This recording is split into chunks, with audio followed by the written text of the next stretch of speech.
खिचड़ी भगवान को क्यों भोग लगाया जाता है? भगवान को जो खिचड़ी का भोग लगाया जाता है क्यों लगाया जाता है? एक कहानी है, कथा है। हर साल आषाढ़ मास की शुक्ल पक्ष की द्वितीया तिथि को पुरी के जगन्नाथ मंदिर में रथ यात्रा निकाली जाती है। रथ यात्रा का यह सालाना उत्सव 9 दिनों तक चलता है। रथ यात्रा के पहले दिन भगवान के रथ को 5 किलोमीटर तक खींचा जाता है और यह रथ गुड़ीचा मंदिर तक पहुंचाया जाता है, जो भगवान कृष्ण की मौसी का मंदिर है।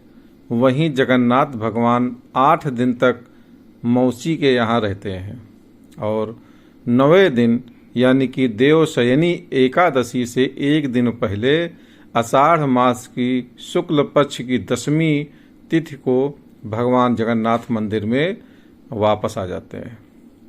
और इस रथ यात्रा को देखने के लिए देश से ही बल्कि विदेशों से भी भक्त आते हैं देखने के लिए। भोग लगाना कभी नहीं भूलती थी कर्मा बाई। अगर आप जगन्नाथ मंदिर गए हैं तो देखा होगा कि वहाँ सबसे पहले खिचड़ी का भोग लगाया जाता है। दरअसल बताया जाता है कि भगवान जगन्नाथ की एक परम उपासक भक्त थी कर्मा बाई। उनको जो कर्मा बाई थी बहुत मानती थी, बहुत प्यार करती थी और अपना उनको पुत्र समझती थी, मानती थी और उसी तरह उनसे स्नेह भी करती थी, जैसे एक माँ अपने पुत्र को दुलार करती है, प्यार करती है। कर्मा बाई काफ़ी वृद्ध महिला थी, लेकिन हर रोज भगवान जगन्नाथ का भोग लगाना नहीं भूलती थी। एक बार कर्मा बाई के मन में आया, क्यों ना एक बार अपने हाथों से भगवान जगन्नाथ को भोग लगाया जाए। लेकिन उनके मन में शंका भी थी कि उनको पसंद आएगा नहीं आएगा, खाएंगे नहीं खाएंगे, इस तरीके की उनके मन में शंकाएं भी थी। तो भगवान जगन्नाथ जो थे वो भगवान जगन्नाथ जो है वो कर्मा बाई की मन की इच्छा को जान गए। जो भगवान है जगन्नाथ जी, वो कर्मा बाई की मन की इच्छा को समझ गए और एक दिन सुबह सुबह उनके घर चले गए और बोला कि मुझे बहुत तेज भूख लगी है और इसलिए कुछ जल्दी से बनाकर मुझे खिलाओ, कुछ खिला दीजिए मुझे जल्दी से बनाकर। तब जाकर उन्होंने झटपट से खिचड़ी बना दी। खिचड़ी बहुत आसान है बनाना, बहुत जल्दी बन जाती है। चावल दाल मिलाओ, नमक डालो, फटाफट बन गई है।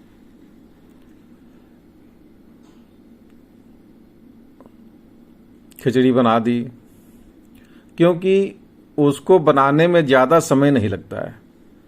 कर्मा बाई ने भगवान को खिचड़ी परोस दी और खुद पंखा करने लगी। भगवान बड़े चाव से खिचड़ी खाने लगे और कर्मा बाई से कहा कि मुझे यह बहुत पसंद आई।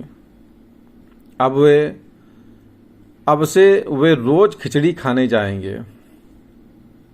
अब जो है वे उन्होंने कहा, भगवान जी ने कहा कर्मा बाई से कि अब हम रोज जो है खिचड़ी खाने आपके घर आएंगे।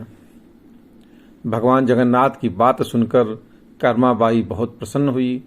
उस दिन से कर्मा बाई हर रोज सुबह जल्दी खिचड़ी बना देती और भगवान को भी खिचड़ी खाने आ जाते और कपाट खुलने से पहले मंदिर वापस चले जाते। यह सिलसिला रोज चल रहा था। एक दिन जब कर्मा बाई खिचड़ी बना रही थी तब एक महात्मा ने देखा कि कर्मा बाई बिना स्नान और रसोई साफ किए खिचड़ी बना रही थी। तब महात्मा ने कर्मा बाई को समझाया कि ऐसा करना गलत है। अगर प्रभु के लिए भोग बना रही हो तो नहा धोकर स्नान करके साफ सफाई से नियमों का पालन करते हुए भोजन तैयार करें। महात्मा की बात कर्मा को समझ में आ गई। अगले दिन भगवान जगन्नाथ कर्मा बाई के यहाँ पहुंचे और खिचड़ी का इंतजार करने लगे। और इंतजार क्यों करने लगे? क्योंकि कर्मा बाई स्नान और साफ सफाई पर ध्यान दे रही थी और नियमों के तहत भोजन तैयार कर रही थी, इसलिए खिचड़ी बनने में विलंब हो रहा था। ऐसे में भगवान ने जल्दी जल्दी खिचड़ी खाई और बिना मुंह धोकर चले गए, क्योंकि जाना था, समय हो रहा था कपाट खुलने के, जो मंदिर का जो दरवाज़ा होता है खुलने के लिए, वो उसमें विलम्ब हो जाते, वहाँ देर से पहुँचते। फिर तो बिना मुंह धोकर चले गए। मंदिर के पुजारी ने कपाट खोलते हुए देखा कि भगवान जगन्नाथ के मुंह पर खिचड़ी लगी हुई है।